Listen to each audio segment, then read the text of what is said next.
In this video, we will start seeing how to use brushes. Since we will have a lot of videos later to discuss the painting action by the practical point of view, here we're going to see a little bit of theory, which is going to represent the fundamental of our future works. We'll start by introducing the target. We'll discuss the three basic parts of the painting action. We will analyze by the theoretical point of view how to use and handle brushes. We will see how to choose the right brush for every specific task we have to do. And in the last part of this video, we're going to see how to clean our brushes once we have finished using them. The target of every representative painter is to make and arrange stains of colors on a support in order to generate the perception of something that people can almost unequivocally recognize. We'll go back to this concept later when we will start talking about representative painting, because this definition seems a little bit uncompleted. But for now it works and it gives us a clear idea of what our job will be. So, in few words, what we have to do at the end is to paint stains in specific positions, controlling the shape, the color, and the connection between them. We have seen so far the oil colors by the physical, chemical, and practical point of view. We have also seen how to prepare them on our palette. It's time now we start to see how we will use them. As you can imagine, we're gonna need a tool that we'll use to load the paint on our palette, bring it and unload it on the support, shaping and working it until the color stain looks exactly like we want it. From now on, we're gonna call this basic action of the painting loading, filling, and working. Loading because, of course, we will load the color in our brush's belly. Filling because with our brush we're going to fill a specific area of the support, no matter if big or small. And working because most of the time the filling won't be enough and we will have to rework the paint to fix it in the context. For example, to flat it and make it uniform, to blend it or fade it with other colors. Here we will only use brushes, but this is not the only tool used for this job. For example, we have seen that they use palette knives. So the first step, according with the color stain that we have to paint, is to choose a brush. Once we get it, we're gonna dip it in one of the colors that we have prepared on our palette. The quantity of paint that a brush can load depends, of course, on the size, the type, the shape, and the material of the belly, but also on how much we dip it. My suggestion is to only dip the first part of the belly, trying to leave as clean as possible the area close to the heel. First, because this is the only part of the brush that we will use. Second, because in this way it will be much easier to clean. The risk is that if the paint reaches the heel, we can't clean the belly in a proper way, and if some of the paint remain inside the bristles in the heel area, then the belly shape will change quickly and it will spread up. Maybe sometimes this can be an advantage, but most of the time we want to keep our brushes in shape as long as possible. Once our brush is loaded, we'll bring it to the support and stroking we will spread the color. If the paint isn't enough, we'll do it again until we will fill the whole area that we are supposed to cover. When we finish painting our color stain, we may need to work it, as we said, because it's not uniform, or to blend it with other colors, and so on.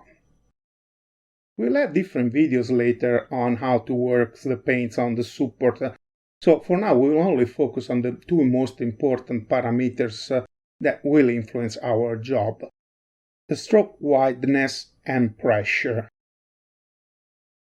Our target is to control these two parameters as much as possible, and at the end this means to control how we hold and move the brush.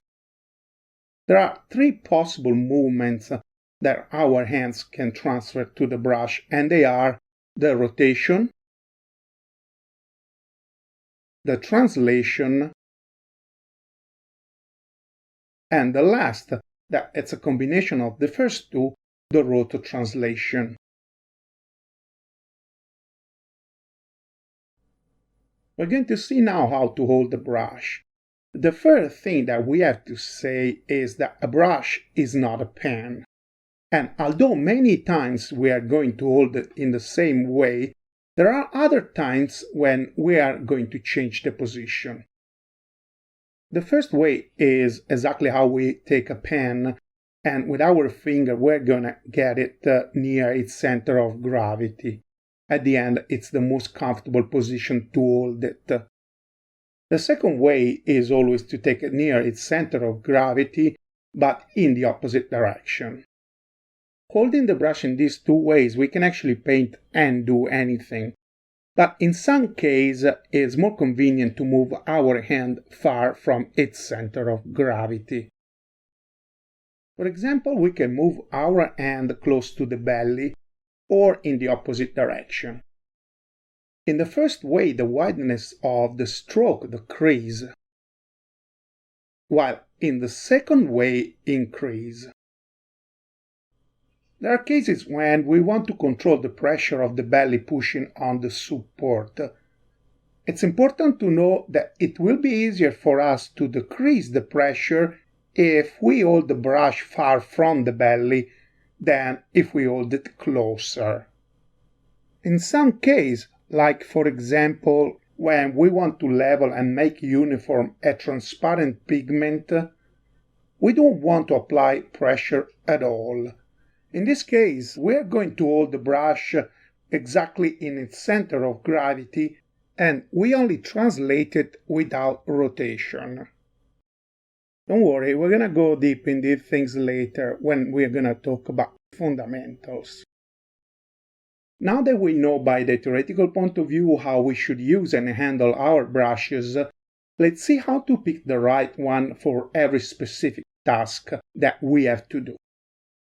As we have seen, the painting action starts by moving the oils that we have on our palette to the support where we're going to fill a specific area. To do this job, we could actually use any brush, but by the theoretical point of view, we should choose a brush that will allow us to carry the right quantity of color and to easily fill the area that we want to cover. As first, according with the size of the area, we should pick a brush of the right size. If we want to fill a large area, we're going to choose a large brush, while for a small area, we're going to choose a small one. For the filling, we could actually use both rounded and flatted. Although probably if we have to fill large areas, the flatted will help us covering them faster. If we have to work following specific paths, like for example the border of a color stain, we want to choose a brush with short bristles because they are easier to control. So in this case we want to use a bright.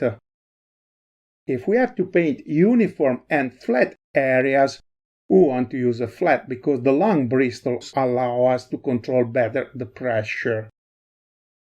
To blend colors, we want to use the rounded or the rounded pointed because they will allow us to mix our oils in a better way. Well, if we need to fade colors, we only want to use the rounded. Also in this case, we want to pick the right size according with the area we have to work. But don't worry, we will get many videos later to see how to do these things. It's time now to see how to clean our brushes when we have finished using them. The first thing that we have to do is to get as much as possible the paint off the belly. To do this, we will rub it against the bottom of a brush washer full of turpentine. If we don't have one, we can simply use a jar. This should take most of the paint off, but is not enough. Once we take the brush off from the turpentine, we're going to dry the belly using a tissue or a piece of canvas. To do the final cleaning, we're going to need some water and a piece of soap. We can use any kind of solid soap, but I think the best one is the one we use to wash our clothes, like these two types. It's important for this job to only use cold water, because in the long term, if we use hot water, we risk to damage our brushes. The hot water may cause some problem to the ferrule. In fact, if the manufacturer has used a low-quality glue, after some time washing it, it may slip off. Natural bristles may have some problem with hot water as well. In fact, they tend to lose their stiffness quicker. To do the final washing, as first, we dip both soap and brush in the water, and then we rub the belly against the soap, pressing the bristles. It's important that we let all the paint get off, most of all from the bristles in the heel area. We have to press the heel against the soap until we don't see any paint left coming out. Once we have finished, we let the brush dry naturally. And with this last suggestion, we have concluded our discussion on the brushes. If you enjoyed this video, we will really appreciate if you could click on like and subscribe to our channel. It will also help us very much if you could leave a comment. Thank you for watching this video and see you in the next one.